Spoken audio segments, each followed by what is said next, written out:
Pai do Senhor, meu irmão, a paz do Senhor, minha irmã, graça e paz. Que bom nós estarmos juntos aqui. Nós acabamos de concluir um trimestre e estamos iniciando um novo trimestre.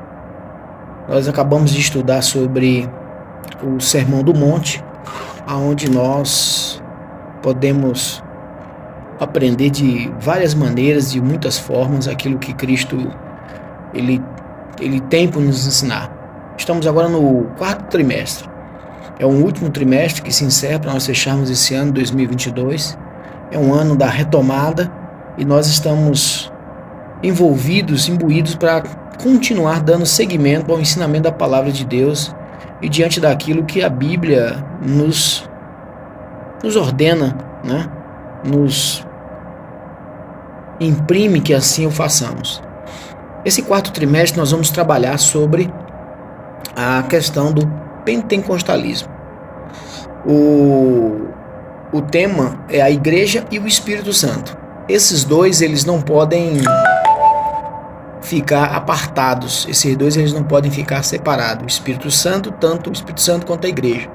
A junção dos dois, na verdade, é o que vai nos dar o revestimento de poder para que possamos estar então assim realizando a obra tão maravilhosa e redentora de Cristo Jesus para nossas vidas.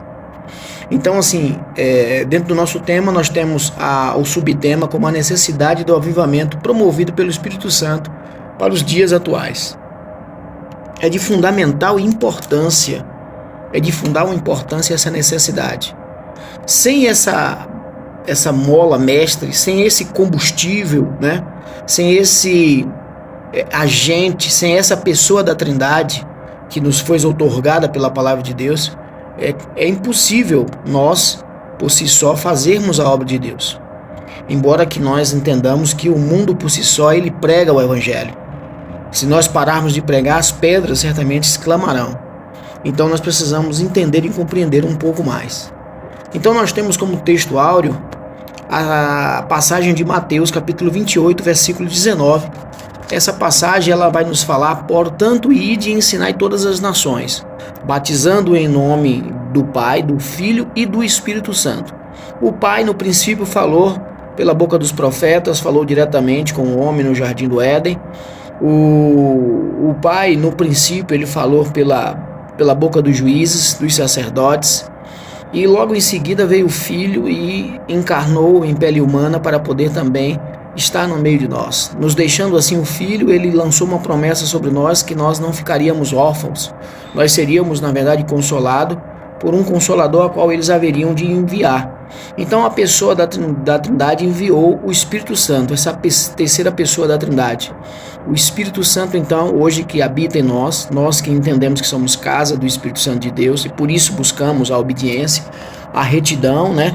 E aquilo que não é devido para nossas vidas, deixamos de lado, para que assim nós possamos ter a habitação e a condução do Espírito Santo em nossas vidas. A verdade aplicada nos fala que até que Cristo venha, o discípulo de Cristo precisa continuamente buscar a renovação e manter-se dependente da ação do Espírito Santo de Deus. Então essa dependência ela é algo factício, ela é algo verdadeiro, é algo real. Atos capítulo 2 vai nos falar bem sobre isso, sobre essa dependência e esperar que o Espírito Santo fale conosco para que a gente possa seguir de maneira plena e conduzir à vontade de Deus no meio onde nós estamos a viver. Nós temos 3 objetivos da nossa lição, como vocês já sabem. Esse quarto trimestre ele é fantástico, né? Então nós vamos mostrar, apresentar e falar. Nós vamos mostrar a relevância do pentecostalismo, nós vamos apresentar a origem do movimento do Pentecoste, falar sobre a chegada do pentecostalismo no Brasil e em demanda a esses 3 tópicos nós vamos dar a introdução a essa lição que promete nos trazer ensinamentos fantásticos. O nosso texto de referência, João 14, versículo 16, vai nos falar: e eu rogarei ao Pai, e este vos dará outro Consolador, para que fique convosco para sempre, o Espírito da verdade, que o mundo não pode receber, porque não o vê nem o conhece, mas vós o conheceis, porque habita convosco e estareis em vós. Não vos deixeis órfãos, voltarei para vós, mas aquele Consolador, o Espírito Santo, que o Pai enviará em seu nome, esse vos ensinará todas as coisas e vos fará lembrar de tudo quanto vos tenho dito. Então aqui nós vamos ver pela boca do próprio Cristo, nos fazendo uma promessa do Espírito Santo de Deus e dando as qualidades, as qualificações, o que haveria de acontecer quando nós recebêssemos o Espírito Santo de Deus sobre nossas vidas. Então é importante que nós detenhamos e façamos sempre menção da questão do Espírito Santo em nossas vidas, para que a gente possa entender e saber que o Espírito Santo habita em nós, ok? Nas leituras complementares das semanas, nós vamos, se você acompanhar pela leitura da lição, você vai perceber que nessas leituras nós vamos ver que o Espírito Santo ele é nosso companheiro. Nós vamos entender nas leituras que o Espírito Santo ele habita, que o Espírito Santo ele produz em nós, que o Espírito Santo ele é a fonte de vida, que o Espírito Santo ele produz, né? Que o Espírito Santo ele considera-nos como a habitação dele em nós. Então no decorrer da semana nós vamos voltar-se para esse assunto de uma maneira mais plena, para que você possa compreender que o Espírito Santo habita em você. E ele habitando em nós, é preciso que haja então essa relação. Essa relação ela precisa ser mútua, contínua, diária, né? Precisa ser especial, precisa ser nunca ser esquecida. Então é preciso que nós estejamos sempre lembrando e fazendo uso disso. Ou seja, nós precisamos estar sensíveis. Dentro da questão da tricotomia, que é a formação do ser humano, corpo, alma e espírito, a nossa porção espírito ela precisa estar sensível para que essa relação entre o espírito do humano, que habita em nós, e esse espírito, o Espírito Santo de Deus, eles possam falar a mesma língua, você possa entender, na verdade, o linguajar. A gente precisa Nós precisamos tirar todo ruído entre a comunicação entre nós e o Espírito Santo de Deus, ok? Nós temos motivo de oração, certamente, né? Nós devemos orar pela essência verdadeira do pentecostalismo, isso é fundamental, né? Para que a gente possa cultivar isso de uma forma mais plena, olhar com isso, sempre com olhar crítico, nunca deixar de fazermos as nossas críticas, porque sem crítica o homem não cresce. A crítica é um ensinamento, a crítica é algo que nos leva um pouco mais à frente. Então, queridos, nós vamos ver que a Assembleia de Deus, do Ministério de Madureira, pelo qual nós estamos levantando esse estudo, esse comentário bíblico, nós entendemos que a relevância do estudo do pentecostalismo, ela é factício, ela é possível, ela é real e é necessária. Então nós veremos nesse trimestre algo sobre a questão do pentecostalismo. Nós vamos descer não na profundidade, porque o tempo realmente não nos dá, mas nós vamos ver os assuntos que reúnem essa temática que vai tratar dessa postura que nós hoje adotamos como a nossa doutrina, a doutrina pentecostal, né? As igrejas pentecostais. Não vamos falar das igrejas pentecostais, nós vamos tratar especificamente da nossa igreja. Nós somos a DETAG de Águas Claras Areal e nós vamos então sintetizar aquilo que nós entendemos. Nós não podemos generalizar por conta de muitas linguagens. Ok? Então o pentecostalismo ele precisa entender que quem estuda o pentecostalismo, quem busca na verdade e tem a ciência do Pentecostes, que nós precisamos buscar o Espírito Santo. Esse é um ponto fundamento. Nosso ponto que culmina, na verdade, os nossos estudos é que todos devem buscar o Espírito Santo de Deus. Porque somos fracos e o Espírito Santo, na verdade, ele vai nos fortalecer. Quem nos fortalece é o Espírito Santo a cada dia. Sem o Espírito Santo, nós voltaríamos aos rudimentos, na verdade, antigos do pecado, às práticas, na verdade, antigas e seríamos, na verdade, pisaríamos no sangue da cruz. Então, a principal particularidade do pentecostalismo é a crença no batismo com o Espírito Santo, com evidência, né, lógico, de falar em línguas, em outras línguas, né, línguas estrangeiras, línguas de anjos, e não somente essa questão da evidência de línguas, como também os dons do Espírito que é postulado sobre nós, sobre aquele que tem recebido a esse batismo, né, a esse revestimento de poder, como nos ordena, como nos manda, como foi lá no dia de Pentecostes, no tempo dos apóstolos. O termo pentecostalismo, né, tem a raiz da palavra vem das festas judaicas, das 3 principais festas judaicas, e o Pentecoste era comemorado 50 dias depois de comemorado a Páscoa. Então, a palavra Pentecoste, ela origina-se desse movimento. E esse movimento, percebam que é uma festa muito alegre, festiva.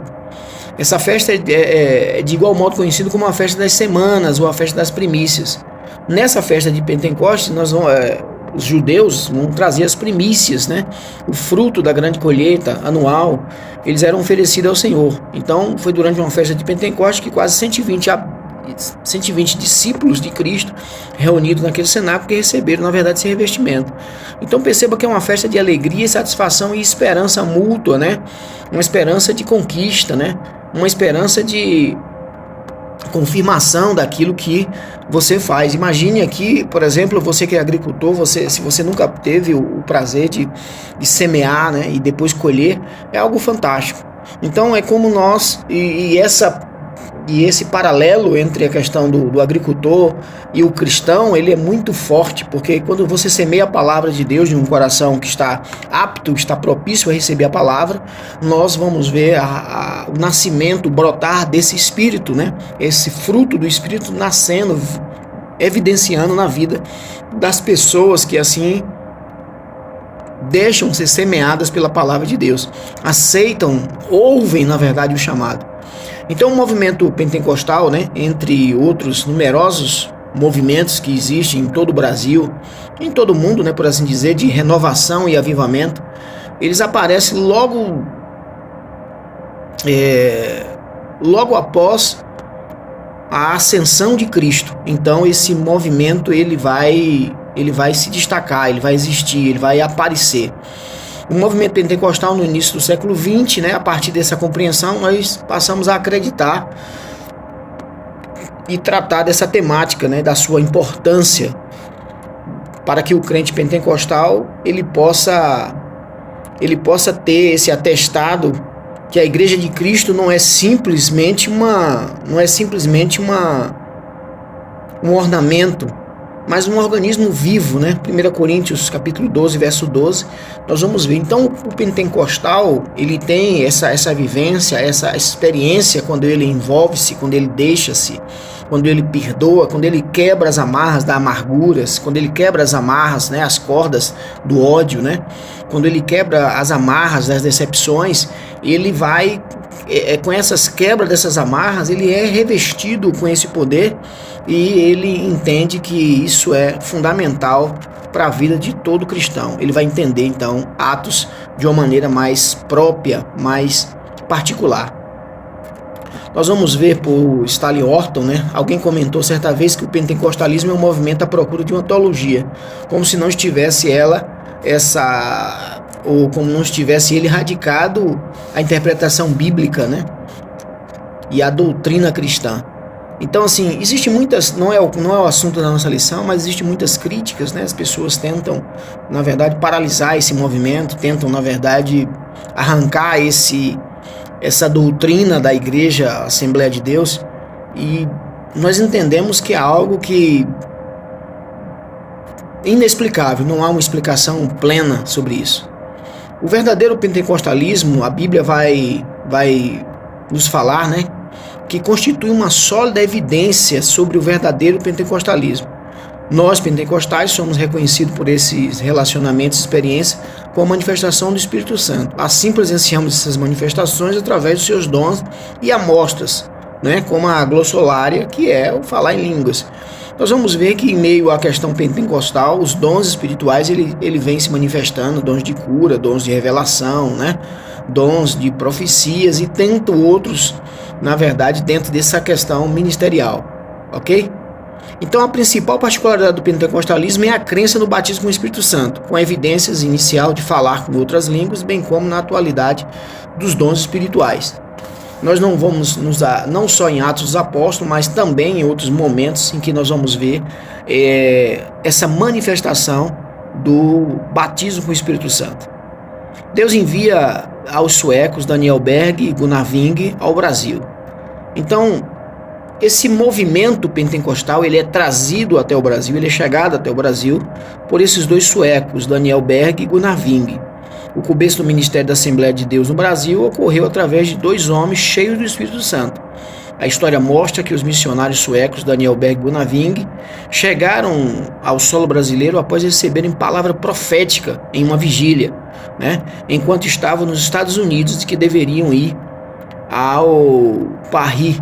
Para melhor entendermos essa convocação divina, esses homens nem sequer sabiam onde lugar ficava o Brasil e nem o local apontado onde Deus revelou para eles que seria o Pará. Diante dessa profecia, nós vamos notar e vamos ver que eles recorrem ao mapa mundi e viram se tratar de uma cidade no norte do Brasil, o Pará.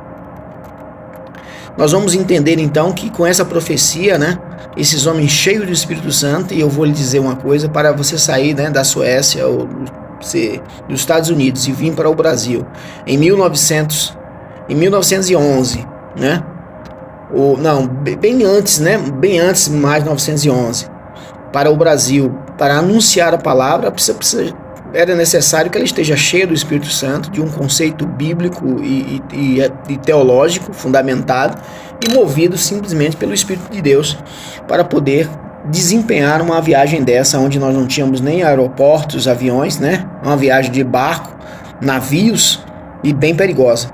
Então, a principal particularidade do pentecostalismo é a crença do batismo com o Espírito Santo, com evidência inicial do falar em outras línguas, bem como na atualidade dos dons espirituais. Daniel Berg e Gunnar Wing, eles trouxeram, na verdade, essa profecia para o nosso país, para o nosso Pará, e ali deu-se início um grande avivamento.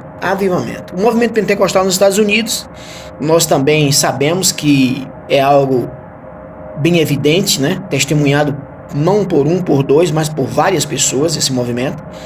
A influência também influencia de uma forma muito próxima o Brasil. Os numerosos estudos feitos sobre o tema, né, vai nos levar, vai nos colaborar que a história das Assembleias de Deus no Brasil está conectada com o movimento pentecostal ocorrido nos Estados Unidos, na tão conhecida Rua Azusa.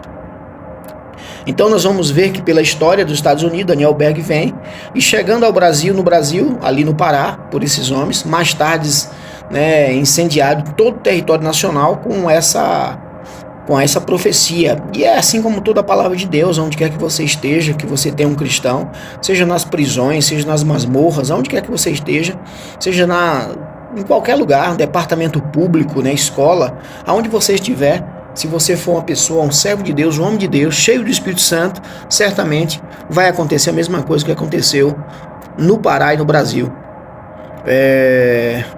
Então, quando Daniel Berg ele é cheio, Celina também ali, aquela primeira irmã ser batizada, né? Então isso vai desenvolvendo essa doutrina tão maravilhosa que só quem sentiu pode, na verdade, testemunhar e falar um pouco mais, né? Então nós temos tributos ao centenário, né? 100 anos aí desse momento marcante. Rapidamente a chama do Espírito, e o Espírito Santo ele tem essa conotação, essa tipologia de fogo, né? Então fogo onde você coloca, se você tiver realmente seco das coisas do mundo, na verdade, você certamente vai incendiar rapidinho. Então o fogo se espalhou, né? Se contagiando a todos que se colocaram à disposição de Deus, e muitos grupos foram formados por todos os estados. As denominações foram alçadas por esse despertamento espiritual, tornando a cidade dos Estados Unidos, que ali na verdade foi em Chicago, né, em uma conferência pentecostal realizada no ano de 1909, que os jovens suecos Gunnar Berg e Gunnar Wing se conheceram. Então esse movimento geralmente acontece num ajuntamento, onde há uma reunião, onde há uma congregação. Acontece sozinho? Também acontece. Mas quando há uma reunião de 1, 2, 3, uma multidão, o fogo pega, e aí, queridos, é algo fantástico. O movimento pentecostal em solo brasileiro,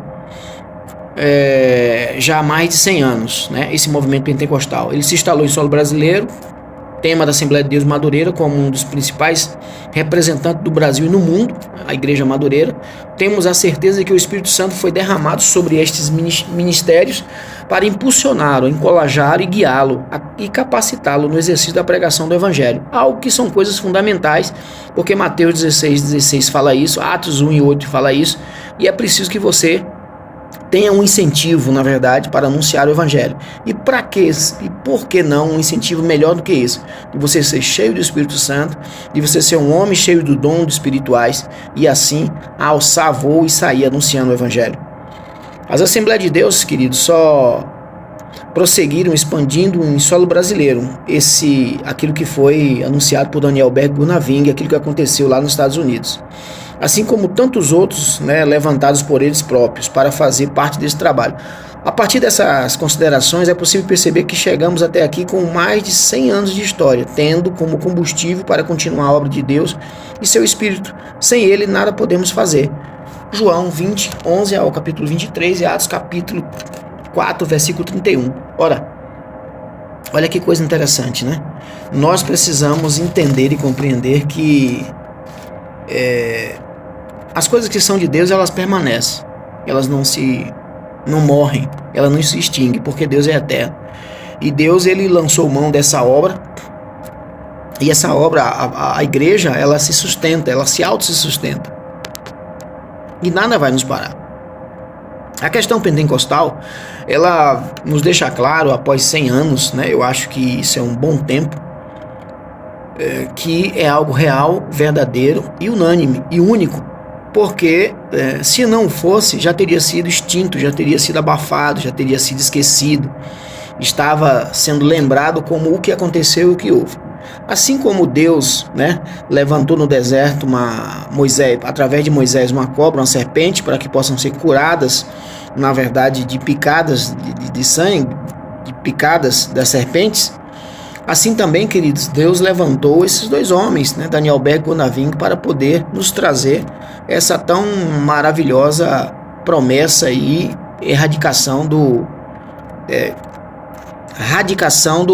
batismo com o Espírito Santo, A trajetória do pentecostalismo no Brasil. O movimento pentecostal no Brasil só foi possível pela atuação direta do Espírito Santo na vida de Gunaving e Daniel Berg. O começo dessa grande obra não foi fácil. Todo mundo sabe que tudo no início é difícil, Mas melhor não é o começo, bom é o final de todas as coisas. Contudo, a entrega destes os fizeram colher frutos muito proeminentes, Contando hoje com milhões de fiéis. O movimento pentecostal no Brasil só foi possível pela atuação direta do Espírito Santo na vida desses dois homens. Então, o movimento pentecostal ele só é possível com a atuação do Espírito Santo. O Espírito Santo ele não é unânime, ele não é único,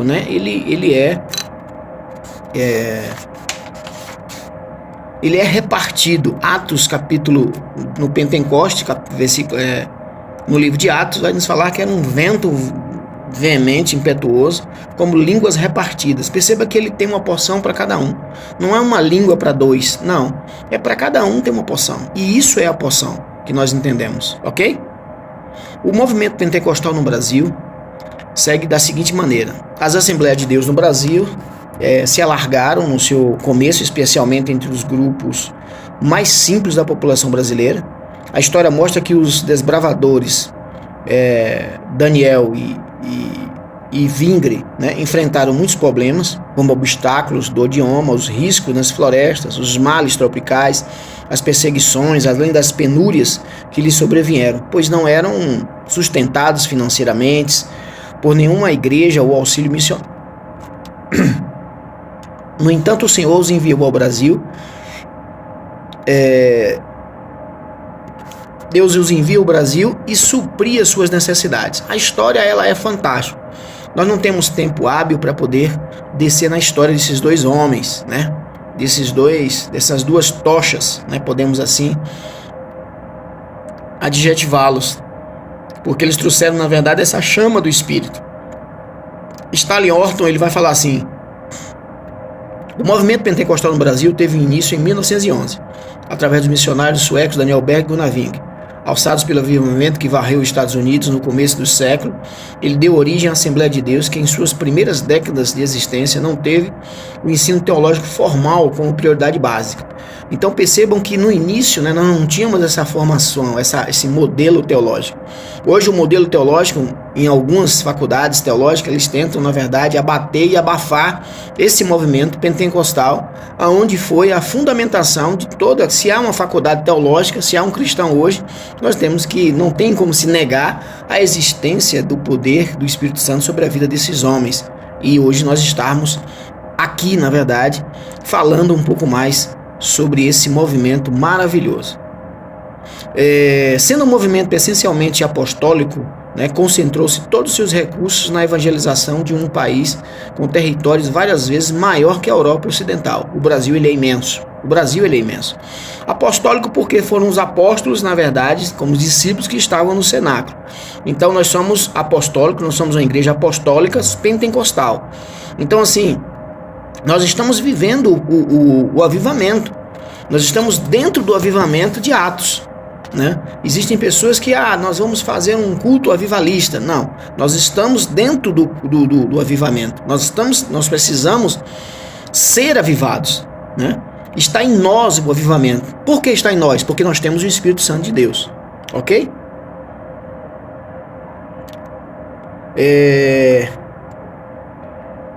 Stanley Orton, ele continua, ele fala bem assim, que Daniel Gunaving era um pastor com formação teológica e muito se preocupou em instruir os primeiros crentes, com ênfase para a doutrina pentecostal. Logo na primeira página do primeiro número da Voz da Verdade, o primeiro jornal, Voz da Verdade, né, editado pela Assembleia de Deus, aparece o artigo intitulado Jesus é quem batiza no Espírito. A imprensa pentecostal mostra dessa maneira que o seu principal intento não é propriamente a notícia, e sim a divulgação da doutrina. Ele não quer divulgar a notícia, ele quer na verdade a doutrina, ele quer na verdade o efeito da doutrina, né? A salvação. Para isso estamos aqui. O pentecostalismo hoje no Brasil fala o seguinte: atualmente a Assembleia de Deus no Brasil tem uma representação social significativa. Isso é fato, isso é real. Em cada canto do país nós temos igrejas da Assembleia de Deus. Podemos dizer que fora também do país nós somos uma expansão fantástica, genuína. Mesmo passando por muitos infortúnios, nada conseguiu parar as igrejas da Assembleia de Deus no Brasil, sendo hoje reconhecida como a maior denominação protestante do país. Fontes hoje que são documentadas, né, e nos fazem ver que o movimento se consolidou no Brasil com o desenvolvimento da escola bíblica dominical. Olha só, nós estamos dentro de uma escola bíblica dominical e nós estamos usando o canal para que possamos levar o evangelho, levar o pentecostalismo. Perceba você que Daniel Berg e Gunaving, eles precisaram cruzar os oceanos em barcos, navios, cavalos, né, dias, né, para que pudesse trazer essa chama do Evangelho. Hoje nós estamos aqui e nós estamos levando essa chama do Evangelho a quem quer que possa ouvir ou chegar esse áudio, para que nós possamos estarmos cheios do poder do Espírito Santo de Deus. E através da Escola Bíblica Dominical, ensinando essa doutrina, é que nós pensamos estar fazendo aquilo que é reto, aquilo que é correto. Então desenvolveu-se da MBD, que se preocupou em oferecer literaturas que se procuravam enfatizar o pentecostalismo, sem abdicar fundamentalmente das linhas históricas do movimento. Stanley Orton ele vai falar o seguinte: o que mais influenciou a formação teológica dos obreiros pentecostais no Brasil foi a criação das escolas bíblicas para a divulgação do ensino teológico, conquanto não se tenha uma data precisa de quando elas tiveram início. Pode-se assim dizer que as escolas bíblicas desempenharam um papel decisivo, fundamental na estruturação teológica do movimento pentecostal no Brasil. Então, queridos, a Assembleia de Deus no Brasil, ela deve procurar preservar, valorizar. A Assembleia de Deus no Brasil, ela deve viver com esse ardor, né? O avivamento que começou lá em Atos e que nos foi transmitido por Daniel Berg e Gunaving. Para que nós possamos encerrar, nosso tempo ele deve ser limitado, né? Nós queremos que você entenda que o estudo da Bíblia, o estudo da história, né, deve ser além do conhecimento teológico, ou do teórico, ou até mesmo do prático. Deve despertar em nós, ou no nosso parceiro da direita ou da esquerda, o nosso irmão, deve despertar em nós a vontade, o desejo de sermos cheios do Espírito Santo, para que não sejamos afetados, para que nós possamos ser afetados pela indiferença, por aquilo que é contrário ao Espírito Santo, que é representado como fogo, né? O contrário do fogo, o fogo é quente, o contrário do fogo é frio. A frieza, né, espiritual de muitos irmãos precisam voltarem a se aquecer, né, como brasas num braseiro. Então, para que nós possamos avançar à medida que se aproxima o fim de todas as coisas, nós precisamos então avançar. Pela uma escala métrica, uma escala temporal, nós estamos mais próximos do arrebatamento do que Daniel Berg e Gunnar Wing. Então é preciso que eu tenha, na verdade, muito mais ardor do que Daniel Berg e Gunnar Wing. É preciso que eu deseje mais, que eu anseie mais do que esses homens. Então eu não posso me parar por infortúnio nenhum. Eu não posso me deter, eu não posso recuar, porque diz que Deus não tem prazer na minha alma se eu recuar. Eu preciso avançar. Eu preciso continuar. A escola bíblica dominical, ela é algo que forma obreiros, forma pastores, membros de igreja, irmãos, irmãs, jovens, e que muitos nós percebemos que têm, eu vou dizer que deixado de lado, não dado a devida importância para a escola bíblica dominical. E pouco se ensina a quem não se quer ensinar. Se fortalece a doutrina de pessoas escolhidas. Se fortalece, na verdade, a doutrina daquele que vos chamou para uma boa obra. Porque aqueles que se abraçam com a escola bíblica, abraçam com o estudo, abraçam com a oração, se abraçam com a obra de Deus, essas pessoas elas serão edificadas, serão fortalecidas e serão diferenciadas. Em tudo, o Espírito Santo está posto para todos tantos quanto queiram receber. Jesus Cristo, ele grita, o Espírito Santo geme com gemidos inexprimíveis. Deus, ele sinaliza de ambas as partes, para que nós possamos conseguir alcançar, na verdade, essa porta que é estreita, mas que é a porta da salvação. Nós somos a Assembleia de Deus, a DETAG. Se você quiser fazer um Pix, você pode, na verdade, usar o CNPJ da igreja. Você descreva qual é a finalidade da sua oferta, do seu dízimo, né? A sua oferta alçada, a oferta de sacrifício, para que a gente possa, na verdade, direcionar ao departamento em si. Eu quero conclamar você a fazer uma oferta para o departamento da Escola Bíblica Dominical.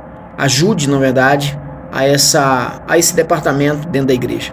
Amém, queridos? Que Deus em Cristo vos abençoe, que nós possamos ter um trimestre abençoado, riquíssimos, que nós possamos aprender de Deus. Aqueles que não são cheios do Espírito Santo, a minha oração é que você possa, ao final desse trimestre, ter recebido, ser batizado, sentido, na verdade, essa presença do Espírito Santo de Deus, e os dons possam estar sendo manifestos através da sua vida.